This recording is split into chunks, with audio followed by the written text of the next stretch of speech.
जय श्री कृष्णा, राधे राधे। आप सभी भक्तों का आपके अपने YouTube चैनल श्री कृष्ण दीवानी में हार्दिक स्वागत है। आज हम सुन रहे हैं मार्गशीर्ष मास महात्म्य के अध्याय 2 और 3 की कथा। सर्वप्रथम भगवान का स्मरण करते हुए सभी बोलिए ओम नमो भगवते वासुदेवाय। श्री राधा कृष्णाभ्याम नमो नमः।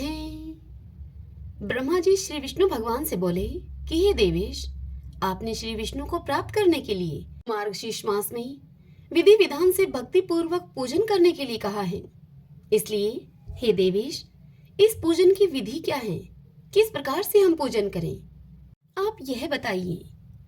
यह सुनकर विष्णु भगवान ब्रह्मा जी से बोले कि हे ब्रह्मा, रात्रि के अंत में शयन से उठकर विधि पूर्वक आचमन करके अपने गुरु को नमस्कार करें तथा आलस्य को छोड़कर मेरा चिंतन करें। भक्ति पूर्वक शेष नामों का पाठ एवं कीर्तन करें। फिर मौन होकर गांव के बाहर जाएं और विधि पूर्वक मलमूत्र का त्याग करके हाथ मुंह धोएं। यथोचित रीति से कूला करें और शुद्ध होकर दंत धावन पूर्वक स्नान करें। स्नान की विधि इस प्रकार से है। तुलसी के जड़ की मिट्टी को उसके पत्र के साथ लेकर मूल मंत्र ओम नमो नारायणाय अथवा गायत्री मंत्र के द्वारा अभिमंत्रित करें। मंत्र से ही उस मृत्तिका को अर्थात उस मिट्टी को अपने अंगों में लगावें। मंत्र को साथ में बोलते रहें और जल में प्रवेश करके अगमर्षण स्नान करें। विद्वान पुरुष बताए गए अष्टाक्षर मंत्र से ही तीर्थ की कल्पना करें, अर्थात ओम नमो नारायणाय। इस मंत्र को ही मूल मंत्र कहा गया है। इसी मंत्र को बोलते रहें। स्नान करते समय निम्नांकित मंत्र से गंगा जी की प्रार्थना करें। इस प्रकार से कहें कि हे गंगे, तुम भगवान विष्णु के चरणों से प्रकट हुई हो, इसलिए हे वैष्णवी, श्री विष्णु ही तुम्हारे देवता हैं। तुम जन्म से लेकर मृत्यु पर्यंत सभी पापों से मेरी रक्षा करो। इस प्रकार से कहकर 7 बार जप करके हाथ जोड़कर तीर्थ जल को प्रणाम करें और 3, 4, 5 या फिर 7 बार जल में गोता लगाएं। तदंतर पहले की तरह ही मिट्टी को अभिमंत्रित करके उसका शरीर पे लेप करें और फिर नहाएं। मृत्तिका को अभिमंत्रित करने का मंत्र इस प्रकार है। अश्वक्रांते रथक्रांते विष्णुक्रांते वसुंधरे मृत्तिके हर में पापम यन्मया दुष्कृतं कृतम् उद्राशी वराहेण कृष्णेन सतबाहुनां नमस्ते सर्वभूतानां प्रभवारिणी सुव्रते। अर्थात हे वसुंधरे, तुम्हारे ऊपर अश्व और रथ चलते हैं। भगवान विष्णु ने तुम्हें अपने पगों से नाप लिया था। हे मर्तिके, मैंने जो दुष्कर्म किया है, मेरे उस सारे पाप को तुम हर लो। उत्तम व्रत का पालन करने वाली हे देवी, जैसे अग्नि से अग्नि प्रकट होती है, ठीक उसी प्रकार तुम समस्त प्राणियों की उत्पत्ति का अधिष्ठान हो। तुम्हें सैकड़ों भुजाओं वाले वराह अवतारधारी भगवान विष्णु ने एक कारणों के जल से ऊपर निकाला है। तुम्हें मेरा नमस्कार है। इस प्रकार से स्नान करके विधि पूर्वक आचमन करें और जलाशय के किनारे आकर 2 शुद्ध वस्त्र धारण करें। तत्पश्चात पुनः आचमन करके देवताओं, पितरों और ऋषियों का तर्पण करने के बाद खोले हुए वस्त्र को निचोड़ें। तदंतर पुनः आचमन करके धोत वस्त्र से अपने को आच्छादित करके तीर्थ की विमल मृत्तिका हाथ में लें और बताए गए इस मंत्र से ही अभिमंत्रित करके उसके द्वारा वैष्णव पुरुष ललाट आदि अंगों में उद्धर पुण्य धारण करें।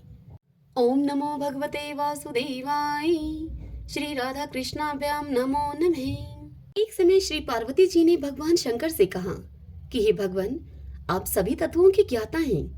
आपकी कृपा से मुझे श्री विष्णु संबंधी नाना प्रकार के धर्म सुनने को मिले, जो कि समस्त लोक का उद्धार करने वाले हैं। हे देवेश, अब मैं गीता का महात्म्य आपसे सुनना चाहती हूँ, जिसका श्रवण करने मात्र से ही श्री हरि में भक्ति बढ़ती है।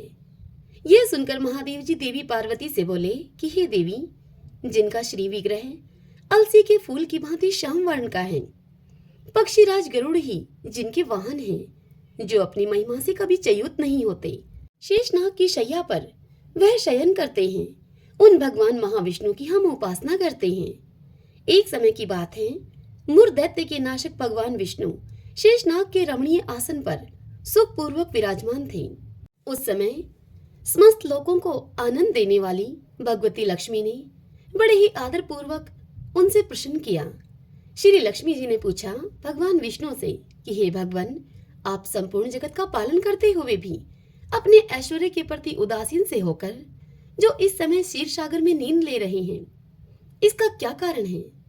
यह सुनकर श्री भगवान देवी लक्ष्मी से बोले, हे सुमुखी, मैं नींद नहीं लेता, अपितु तत्व का अनुसरण करने वाली अंतर्दृष्टि के द्वारा अपने ही माहेश्वर तेज का साक्षात्कार कर रहा हूँ। हे देवी, यह वही तेज है जिसका योगी पुरुष कुशाग्र बुद्धि के द्वारा अपने अंतःकरण में दर्शन करते हैं तथा जिसे मीमांसक विद्वान वेदों का सार तत्व निश्चित करते हैं।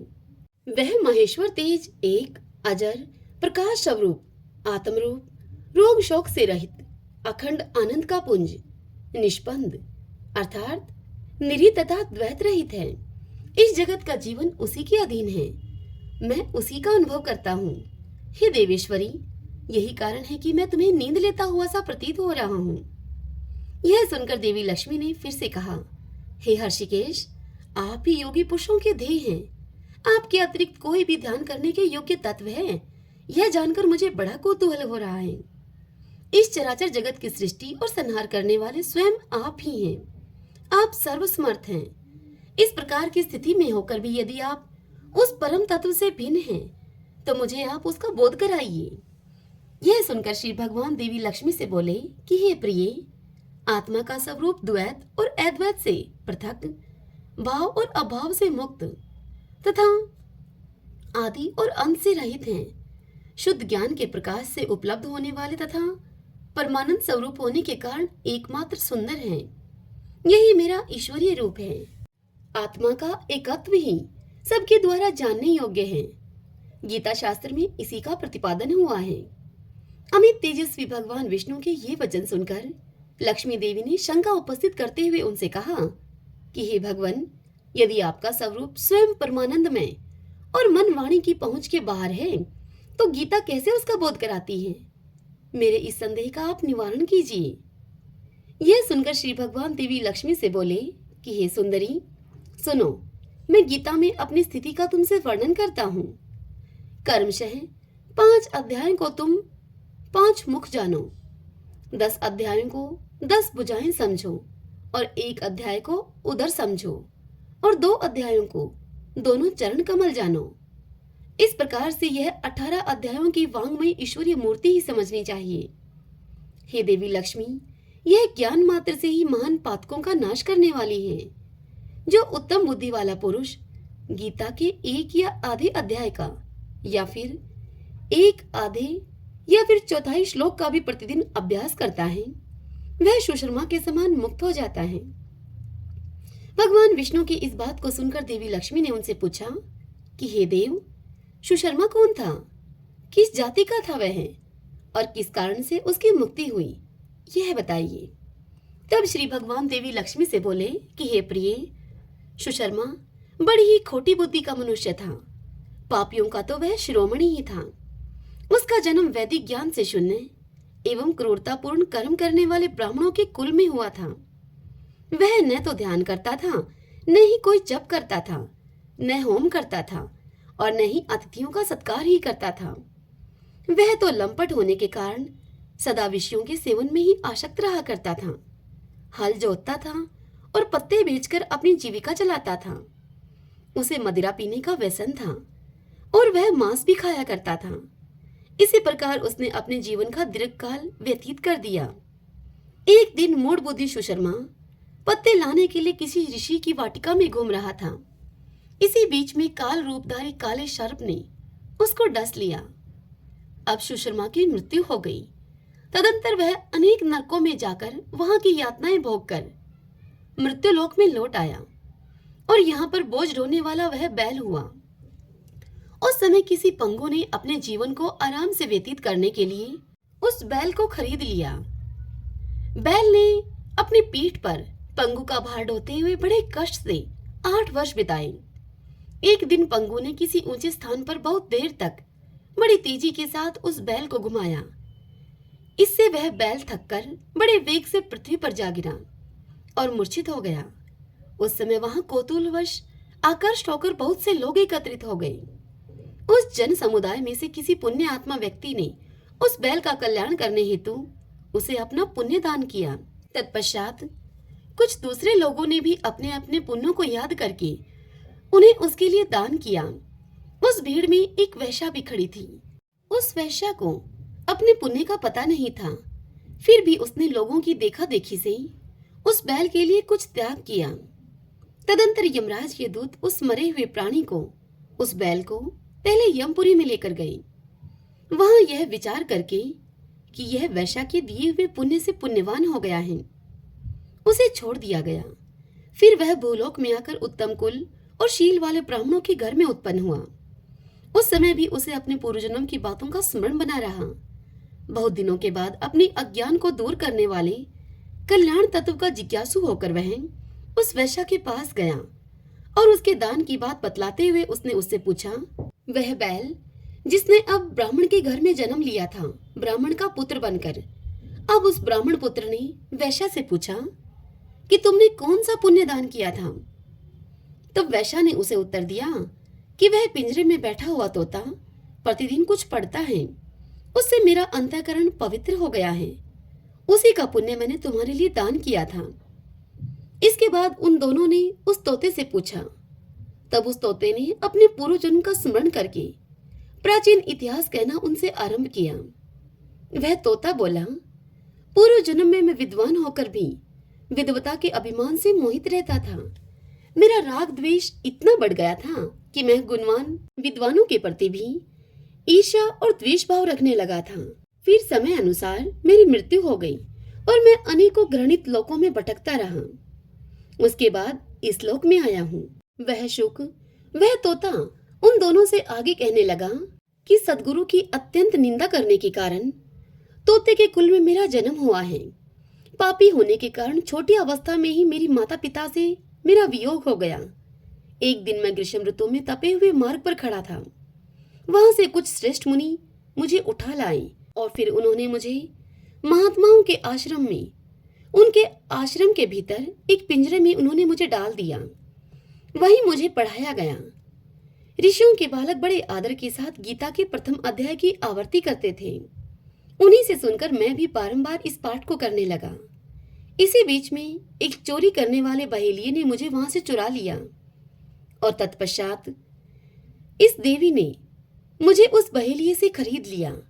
यही मेरा वृतांत है जिसे मैंने आप लोगों से बता दिया है। पूर्व काल में मैंने इस प्रथम अध्याय का अभ्यास किया था, जिससे कि मैंने अपने पाप को दूर किया है। फिर उसी अध्याय के अभ्यास से, मेरे द्वारा बोले जाने से इस वैश्या का भी अंतःकरण शुद्ध हुआ है और उसी के पुण्य से दिव्य श्रेष्ठ सुषमा भी पाप मुक्त हुए हैं।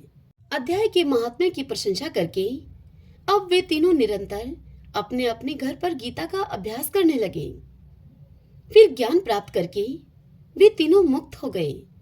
इसलिए जो गीता के प्रथम अध्याय को पढ़ता, सुनता तथा अभ्यास करता है, उसे इस भवसागर को पार करने में कोई कठिनाई नहीं होती।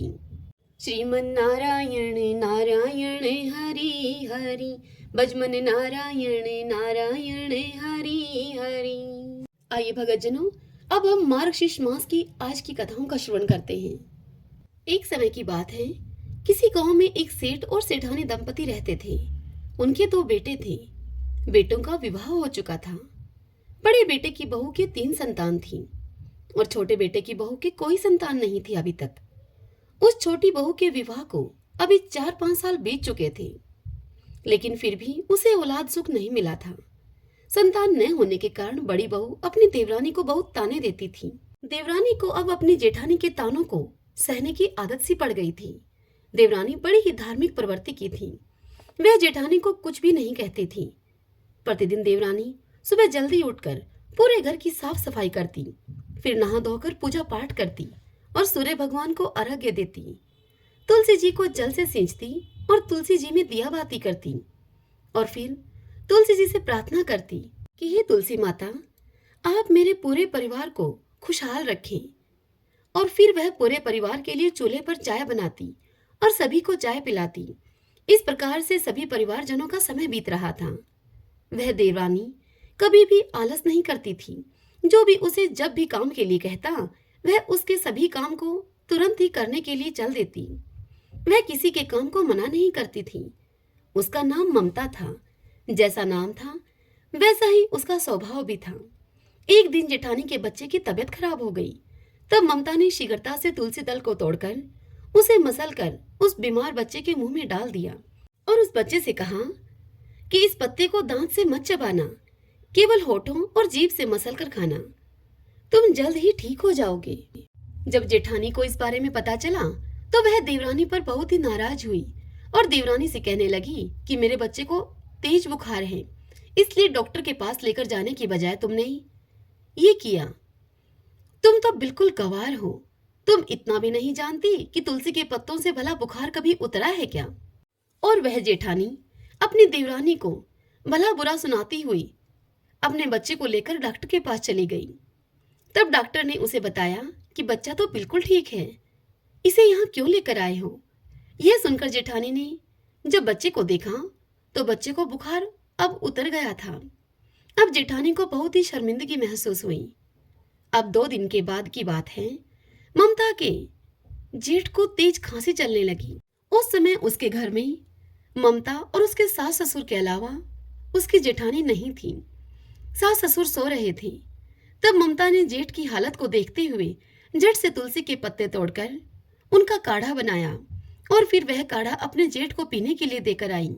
जेठ ने ममता का बनाया हुआ वह काढ़ा पिया, जिससे कि जेठ को खांसी में बड़ा ही आराम मिला।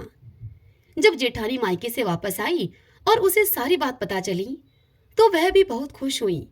अब ममता को परिवार के सभी लोग बहुत मान देने लगे थे। सास ससुर की चहेती तो वह पहले से ही थी।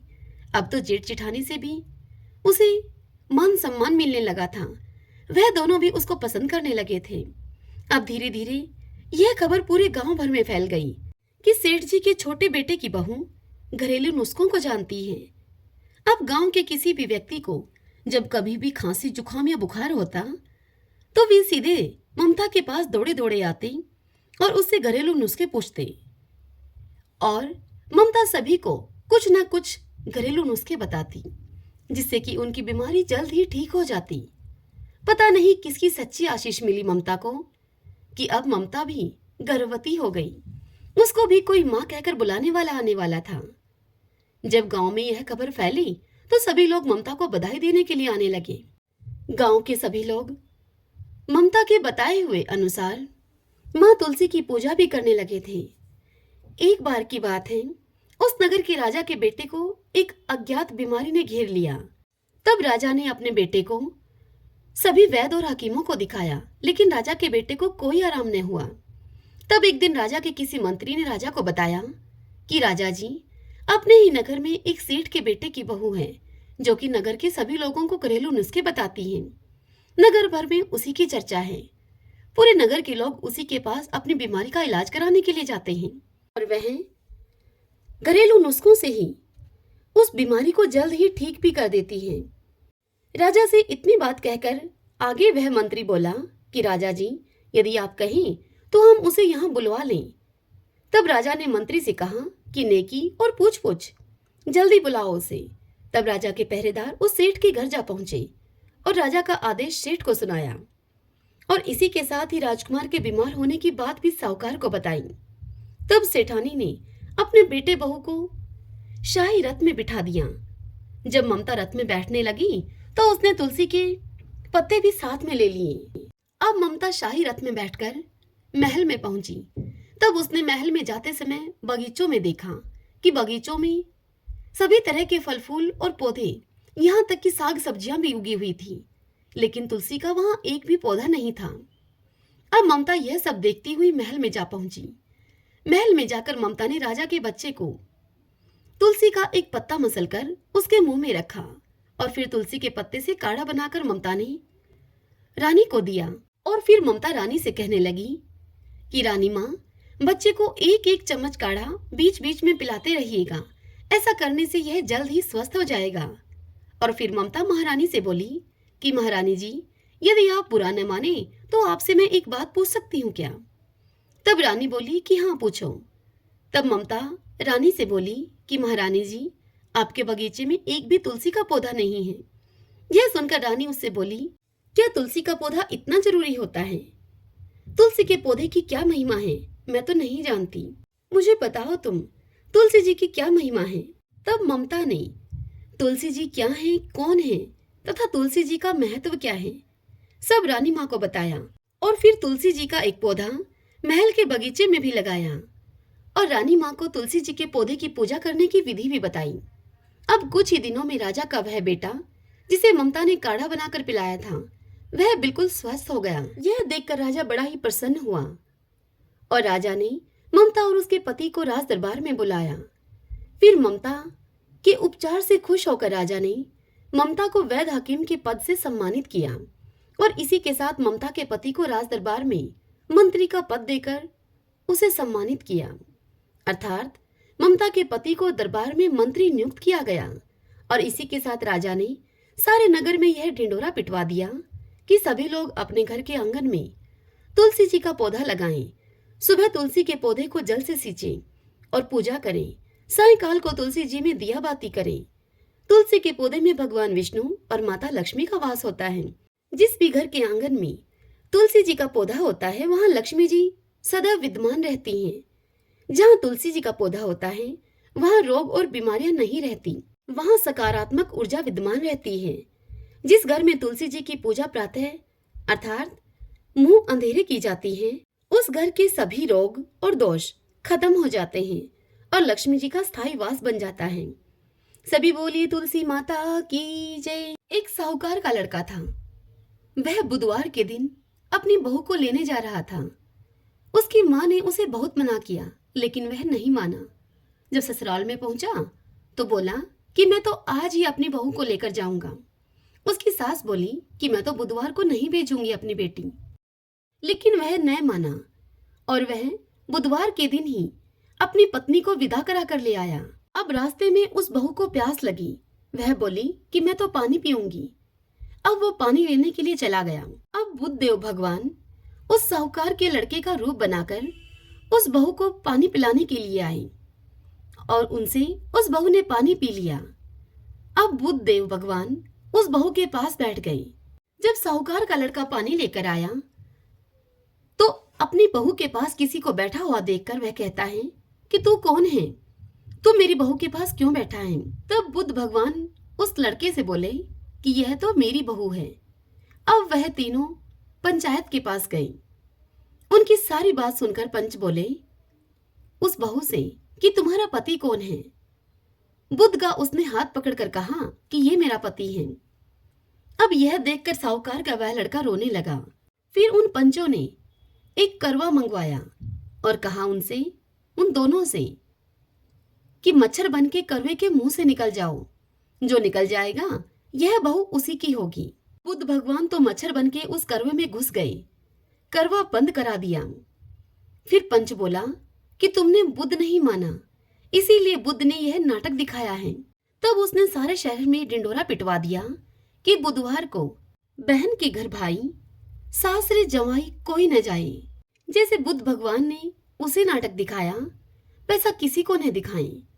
इस कथा को कहते सुनते हुंकारा भरते सभी पर बुद्धदेव भगवान अपनी कृपा करें। आइए भगतजनों, अब हम श्री विष्णु सहस्त्रनाम स्तोत्र का पाठ करें। यस्य स्मरण मात्रेण जन्म संसार बंधनात् विमुच्यते नमस्तस्मै विष्णवे प्रभविष्णवे नमः समस्त भूतानामादि भूताय भूभृते अनेक रूप रूपाय विष्णवे प्रभविष्णवे। ओम विश्वं विष्णु है वषट्कारो भूत भव्य भवत् प्रभु भूतकृत भूत भाव भूतात्मा भूत भावने भूतात्मा परमात्मा च मुक्तानां परमागति है। अब यह पुरुष साक्षी क्षेत्रज्ञो अक्षर एव च योगो योग विद्याम नेता प्रधान पुरुषेश्वर है नारसिंह वपु है श्रीमान केशव पुरुषोत्तम है सर्व शिव स्थाणु भूतादि निर्भय है संभव भावनो भ्रता प्रभु प्रभु ईश्वर है स्वयंभू है शंभुरादित्य पुष्कराक्षो महास्वन है अनादि नित्नो दाता विद्याता धातुरुत्तम है अपरमेयो हर्षिकेश पदम नाभो अमर प्रभु है विश्वकर्मा मनुस्त्वष्टा सत्विष्टो सत्विरो ध्रुवः अग्रहा है शाश्वत कृष्ण लोहिताक्ष प्रतर्दन है प्रभुत त्रिकुब्धाम पवित्रम मंगलम परम ईशाने प्राणदय प्राण ज्येष्ठ श्रेष्ठ प्रजापति है हिरण्यगर्भे भूगर्भे माधवो मधुसूदन है ईश्वरो विक्रमी धनवी मेधावी विक्रम कर्म है अनुत्तमो दुरादर्श कर्तव्य कर्तिरात्म्यवान सुरेश शरणम शरम विश्वरीता प्रजा भवः अह संवत्सरो व्याल है प्रत्यय सर्वदर्शन है अजय है सर्वेश्वर सिद्ध सिद्धि सर्वादिरच्युत है वर्षा कपिर में आत्मा सर्वयोग विनीय सरते हैं वसु है वसु मना है सत्य समात्मा असम्मति है समय है अमोघ है पुंडरी काक्षो वर्षकर्मा वर्षा करती है रुद्रो है बहुशिरा है बबरू है विश्व योनि शुचिश्रवा है अमृत शाश्वत स्थाणु वरारो महातपा है सर्वज्ञ सर्व विद्वानो विश्वक्षिनो जनार्दन है वेदो है वेद विद्यांगो वेदांगो वेद विद कवि है लोकादक्ष सुरादक्ष धर्मादक्ष कर्ता करत चतुरात्मा चतुर्व्यूह चतुर्दृश्य चतुर्भुजे है भ्राजिष्णु भोजनम भोक्ता शेषणु जगदादिजय है अनगो विजयो जेता विश्व योनि पुनर्वसु है उपेंद्रो वामन प्रांशु अमोघे सुचि ऊर्जित है अतीन्द्रिय है संग्रह सर्गो धर्तात्मा नियमोयम है वेदो वैदय सदा योगी वीर माधवो मधु है अतीन्द्रियो महामायो महोत्साहो महाबल है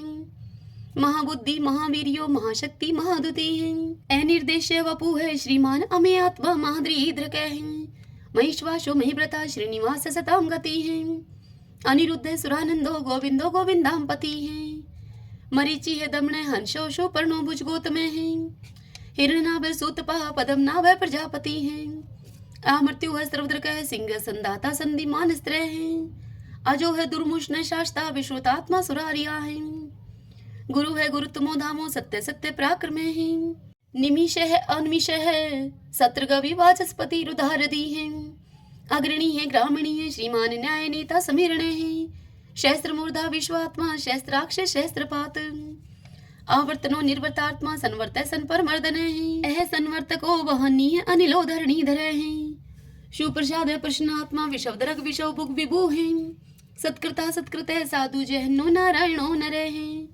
असंख्यो अपरमे आत्मा विशिष्ट शिष्ट कर सूची है सिद्धार्थ है सिद्धि संकल्प है सिद्धि दय सिद्धि साधन है वर्षाई वर्ष भो विष्णु वर्ष पर वर्षोदर है वर्धनो वर्धमान है विविक्त श्रुति सागर है सुभजो दुर्धरो वाग्मी महेंद्रो वसुधो वसु है नीक रूप व्रत रूप है सिप विष्टि प्रकाश ने है औजस्ते जो दूती दर प्रकाशात्मा प्रताप ने है रिद्ध स्पष्ट अक्षरो मंत्र चंद्राशो भास्कर धोती है अमृतम शुद्भो भानु शशबिंदु सुरेश्वर हैं औषधम जगते सेतु सत्य धर्म पराक्रम है भूत भव्य भवननाथ है पवने पावनो अनले हैं काम काम कृतकांत है काम है काम प्रदय प्रभु है युगाधिकृत युगावर्तो नेकमायो महाशन है अदृश्य अव्यक्त रूप शस्त्रजित अनंत जित है इष्टो अवशिष्ट शिष्टेष्ट शिखंडी नवशो वर्ष है क्रोध क्रोध कृत करता विश्वबाहु महीधर है अच्युत प्रतित प्राण है प्राण दो वासवानुज है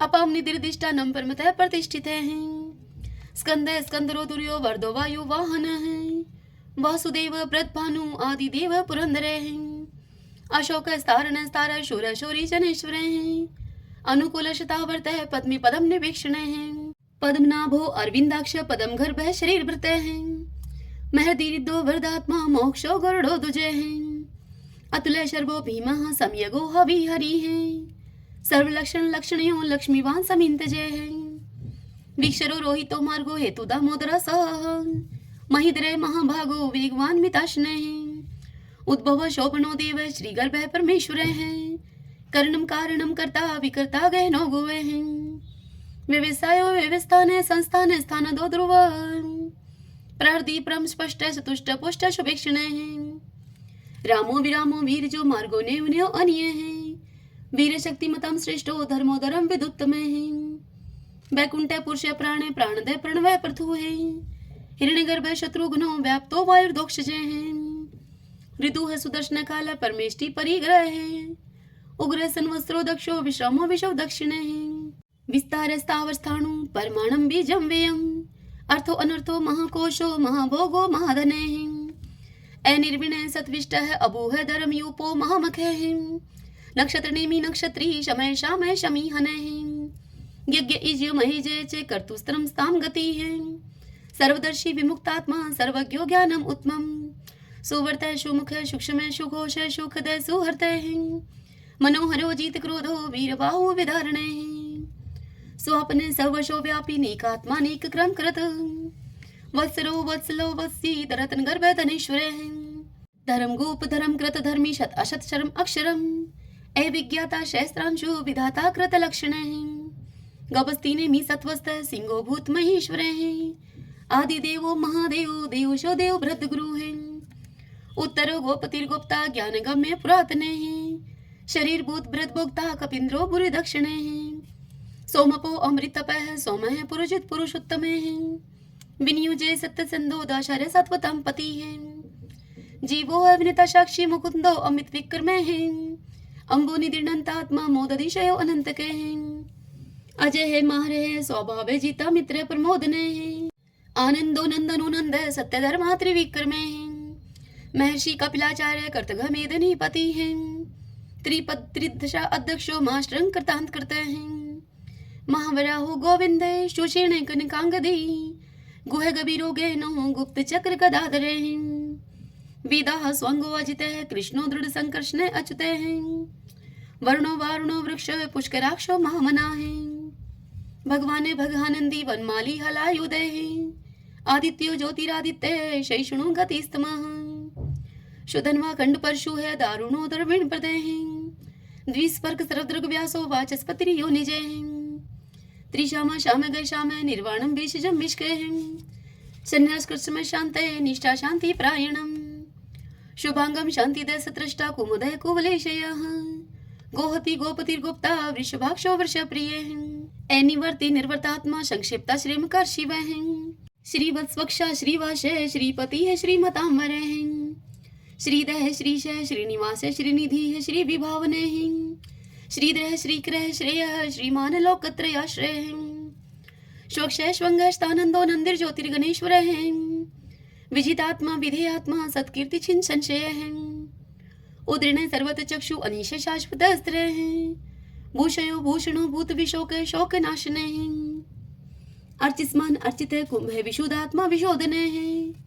अनिरुद्धो अप्रतिरथ प्रद्युम्नो अमित विक्रम कालने मीनिहा वीर शौरी शूरजनेश्वर त्रिलोकात्मा त्रिलोकेश केशव केशिहारी कामदेव कामपाल कामिकांत कृतागम अनिर्देश्य बपु विष्णु वीरो अनंतो धनंजय ब्राह्मण्यो ब्रह्माकृत ब्रह्मा ब्रह्म ब्रह्मा विवर्धन ब्रह्माविद ब्राह्मणो ब्रह्मी ब्रह्माज्ञो ब्राह्मण प्रिय महाकर्मो महाकर्मा महातेजा महोरगे महाक्रतु महायुज्वा महायगो महावीर सत्वय स्तव प्रिय स्तोत्रम स्तुतरण प्रिय पूर्ण पुरिता पुण्य पुण्य कीर्ति अनामय मनोजव तीरथ करो वसुरेता वसुप्रदय वसुप्रदो वासुदेवो वसु है वसु मना हावी सदगति है सत्कृति है सत्ता सद्भूति सत्य प्रायण सूरसेनो यदुश्रेष्ठ सन्निवास है स्वया मुने भूतावासो वासुदेव सर्वासु निलयो अनिल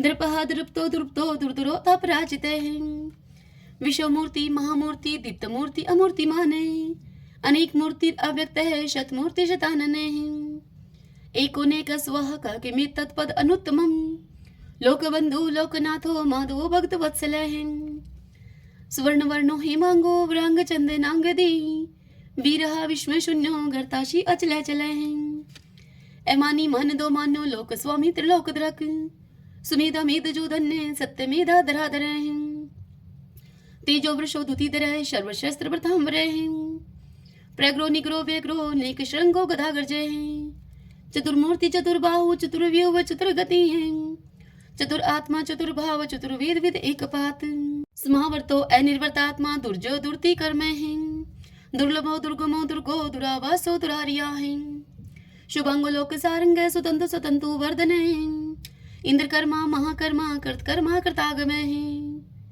उद्भवो सुंदरो सुंदो रत्ननाभ सुलोचन अर्को वाशन श्रृंगी जयंत सर विजयी स्वर्ण बिंदु अक्षोभय सर्वागी सुरेश्वर महाहदो महागतो महाभूतो महानिधि कुंदे कुंदरे कुंदे पर्जने पावनो अनिले अमृताशो अमृतोपुह सर्वज्ञ सर्वतो मुखे शूलुभ शुवर्त सिद्ध शत्रुज शत्रुतापने ने क्रोध उदम्बरो अशुत चाणुरांत निशूदने शस्त्रार्ची सप्त जीव सप्तदा सप्त वाहने अमूर्ति अनगे अचिंत्य भय करद भय नाशने अणुः व्रतः कृश स्थूल गुणमृत निर्गुणे महाने ऐद्रते सवद्रते श्वासे प्रागवंशो वंशवर्धने भारव्रत कथिते योगी योगीश सर्व कामदे आश्रम शर्मण श्याम सुपर्णो वायु वाहन धनुर्धरो धनुर्वेदो दंडो दमिता दमे अपराजित सर्वशहो नियंता नियमो अयमे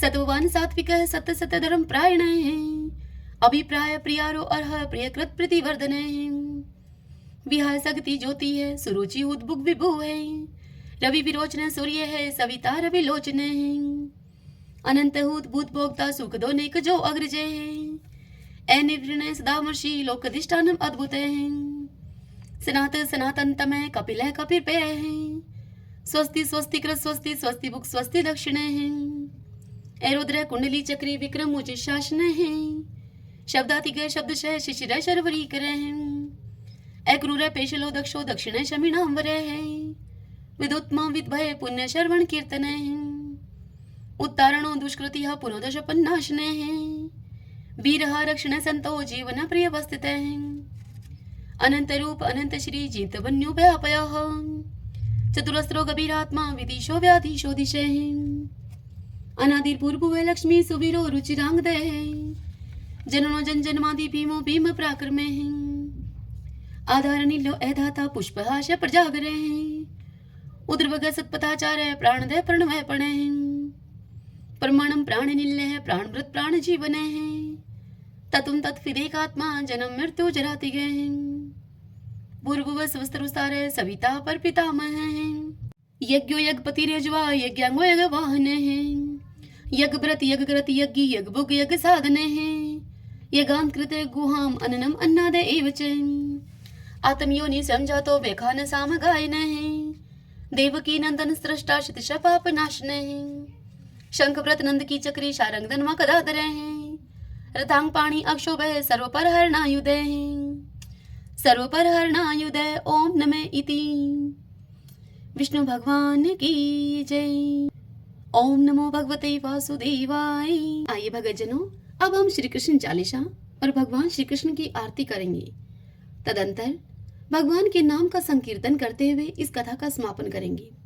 बंशी शोभित कर मधुर नील जलद तन श्याम अरुण अधर जनु बिंब फल नैन कमल अभिराम पूर्ण इंद्र अरविंद मुख पीतांबर शुभ साज जय मन मोहन मदन छवि कृष्ण चंद्र महाराज जय यदुनंदन जय जगवंदन जय वसुदेव देव की नंदन जय यशोदा सुत नंद दुलारे जय प्रभु भक्तन के दृगतारे जय नटनागर नाथ नथैया कृष्ण कन्हैया धेनु चरैया पुनि नख पर प्रभु गिरिवर धारो आओ दीनन कष्ट निवारो बंसी मधुर अधर धर टेरी होवे पूर्ण विनय यह मेरी आओ हरि पुनि माखन चाखो आओ लाज भगत की राखो गोल कपोल चिबुक अरुणारे मृदु मुस्कान मोहिनी डारे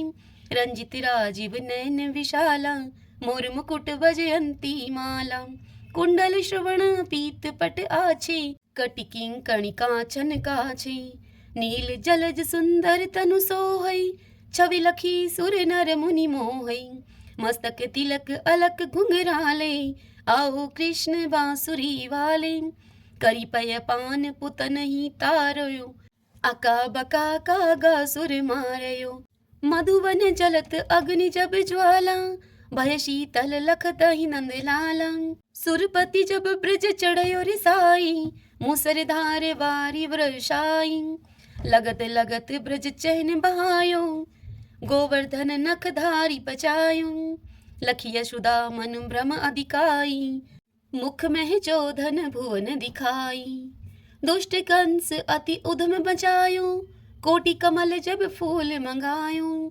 नाथी काल यहीं तब तुम लीने, चरण चिन्ह दे निर्भय कीने।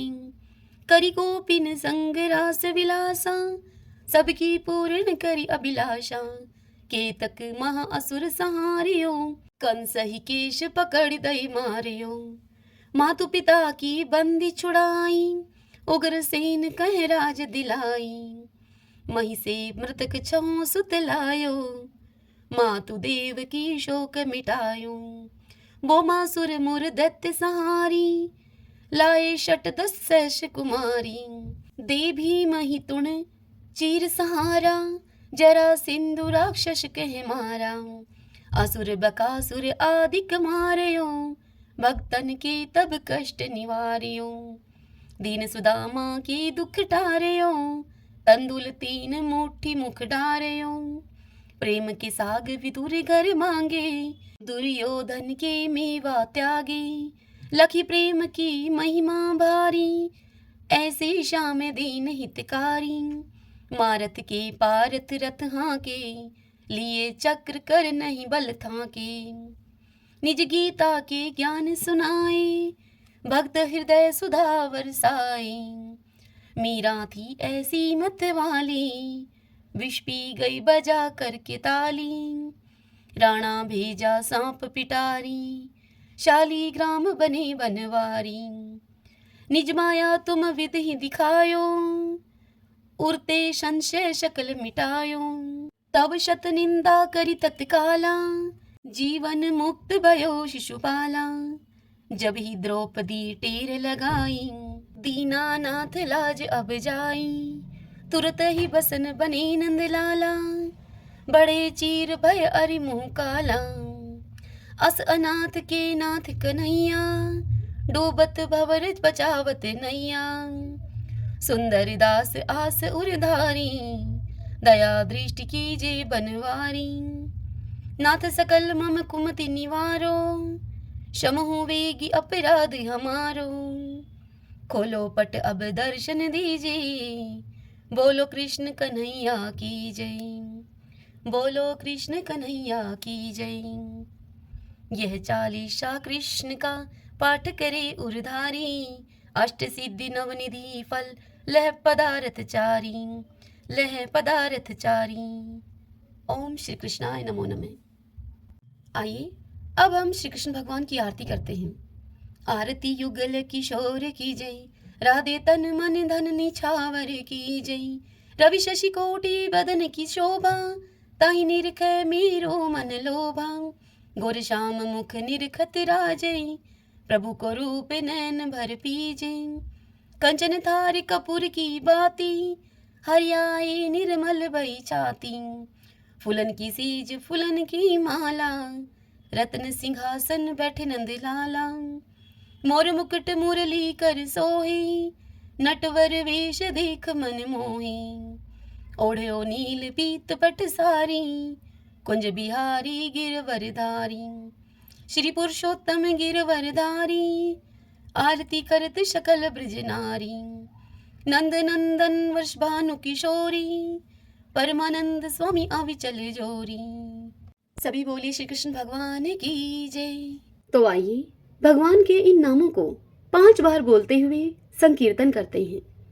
श्री कृष्ण गोविंद हरि मुरारी, हे नाथ नारायण वासुदेव। श्री कृष्ण गोविंद हरि मुरारी, हे नाथ नारायण वासुदेव। श्री कृष्ण गोविंद हरि मुरारी, हे नाथ नारायण वासुदेव। श्री कृष्ण गोविंद हरि मुरारी, हे नाथ नारायण वासुदेव। श्री कृष्ण गोविंद हरि मुरारी, हे नाथ नारायण वासुदेव। सभी बोलिए विष्णु भगवान की जय। श्री राधा कृष्णाभ्याम नमो नमः। भक्तजनों, आज की यह कथा आपको कैसी लगी? यदि आपको यह कथा उपयोगी लगी हो तो इस वीडियो को आप लाइक करें और कमेंट बॉक्स में जय श्री कृष्णा लिखिए। और यदि आप हमारे चैनल पर पहली बार आए हैं तो आप हमारे इस चैनल श्री कृष्ण दीवानी को सब्सक्राइब कर लीजिए। बेल आइकन के बटन को भी प्रेस कर लीजिएगा ताकि आपको आने वाले सभी वीडियोस की जानकारी सबसे पहले उपलब्ध हो सके। हरे कृष्णा।